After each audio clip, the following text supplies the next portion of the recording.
Hey guys, how are you doing today? So today we're going to talk about, are we going to have a market crash? Are we going to see a market crash?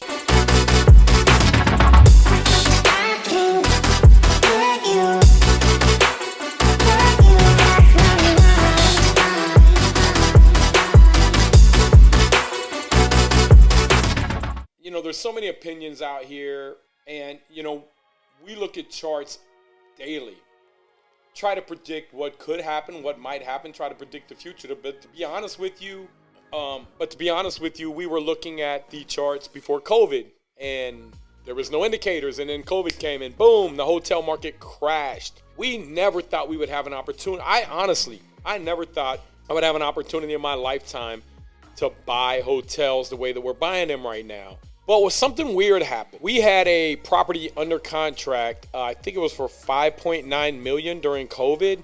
We were selling it, and I think we were going to go down to 5.7 even. And it fell apart because the people were freaked out. They weren't huge buyers. They were smaller buyers. They maybe had a couple hundred units, and they freaked out, which probably I would have too. And so we just put it back on the market this year, and we ended up getting an offer for $6.85 million, almost $1 million higher, and one for $6.55 million. Now we took the one for $6.55 million, which was $300,000 less.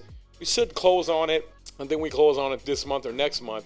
We got $100,000 hard from them buyers, and they waived all contingencies because they had already walked the unit. That's why we took less. But when we start talking about, is the market going to collapse? And what can you do? What we got to do is look at historically what's happened. And I got some charts here that are pulled up. And I know you people on TikTok can't see it, but I'm going to explain and break it down for you here. This is on realestategecoded.com/Fred, FRED-housing-charts/. So I always go to this Fred website here, and I do have to pull up one other thing here too, because I want to show you guys something.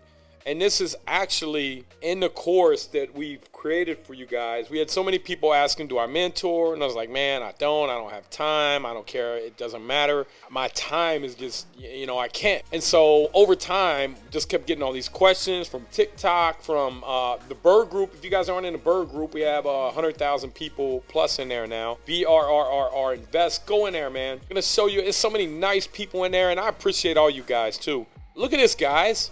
When we're talking about doing the BRRRR, what you're basically doing, instead of waiting years to save up money, you're going in and you're doing a renovation, and instead of paying yourself project management fees, you're managing the job for free. You may be even doing a little bit. You may be coordinating it. You may be acting as a designer. You may be staging it. You may even be listing the property and selling it. So you're doing all these things that are real estate related or that are related to the property, and what you're doing is you're creating value in there. So an example, we use a $150,000 property that you could go to the bank. I saved up $30,000 over 3 years. I'm gonna go to the bank and I'm gonna buy my first rental property. Well, I go to the bank and I found a property for $150,000. The bank says I got to put 20% down, which is $30,000. I owe $120,000 on that property. I have $30,000 in equity. I have no more $30,000, but now I have $30,000 in equity. I rent it out. The tenant helps me pay the principal, pay the mortgage.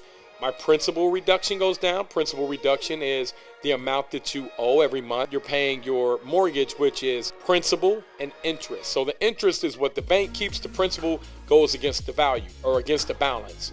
So every month, by owning a property, as long as it's not going down in value, you are growing your net worth. You buy enough of these properties, and how do you buy more? You put your $30,000 in, your $30,000 is locked up, you can't get your money back out. Gotta wait 2 or 3 more years, save up some more money. Well, with the program that we came out with, we showed you how I was able to BRRRR from a single family home to hundreds of millions of dollars worth of real estate being commercial, using the BRRRR method. And now we do it on hotels, this year so far, we've probably cashed out about $7 million. Got another one we're about to pull $2 million more out of. Got another one we're pulling $2 or $3 million more. This year alone, we'll probably pull out $12 or $15 million using the BRRRR on commercial properties. And you can do the same thing on residential. The numbers aren't as big. And a lot of people say, well, that's commercial. Well, look, how do you think I got here? My family wasn't wealthy. I sure as heck ain't good looking, so I didn't marry into money. But, you know, I worked hard, and through using the BRRRR process, single family home, I showed you guys how I did the one. I did it in 14 days and created $75,000 in 14 days using the BRRRR. I mean, that's it. An equity. Using the BRRRR, instead of taking your $30,000 and putting it down on that $150,000 property, you bought a property for 80, you put 40 in it. The bank said you got to put 25% down, which was still 30 grand, but now you only owed 90 on it because you got 120 minus the 30 put down, and it appraised at 150. Well, then what happens is you go in there, and once you stabilize, you get a tenant in, you go back to the bank and say, hey, I want to borrow 80% stabilized asset. They give you 80% back, which is 120. You pay off your $90,000 mortgage, you got the 30 grand, you go do it again. That's how you become wealthy really quick, guys. Hey guys, let us know where you guys are coming from. Let us know where you guys are chiming in from, what you guys want to know.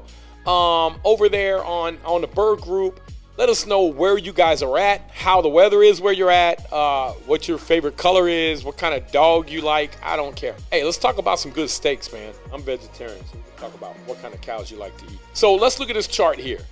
In 1963, quarter one of 1963, guys, you could buy, the average median sales price of a home was $17,800 in the United States. By 1980, 20 years later, it went up to 64 grand. So look at this. It almost, so from 63, it was 17.8. 73, let's see here. It was 30 grand, so it almost doubled in value. Then let's go from 73 to 83. Look at that. It doubled in value again. 69,000. From 82, it was 69,000 to 82. Let's look at 92. Look at that.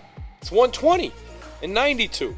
Let's go from 92 to 2002. 92 to 2002. 217. So look at that. Almost doubled again. Now let's look at 2012. We know we had a market correction. We know the price fell. In 07 and 02, it was 178. In 2012, it was 251. Well, let's look at 2021, but it's up quite a bit. It's at 374.9. That's why you want to own real estate. All right, guys, we're going to jump off here, man. Thank you guys for tuning in today. We appreciate it. Thank you, guys. We will see you later.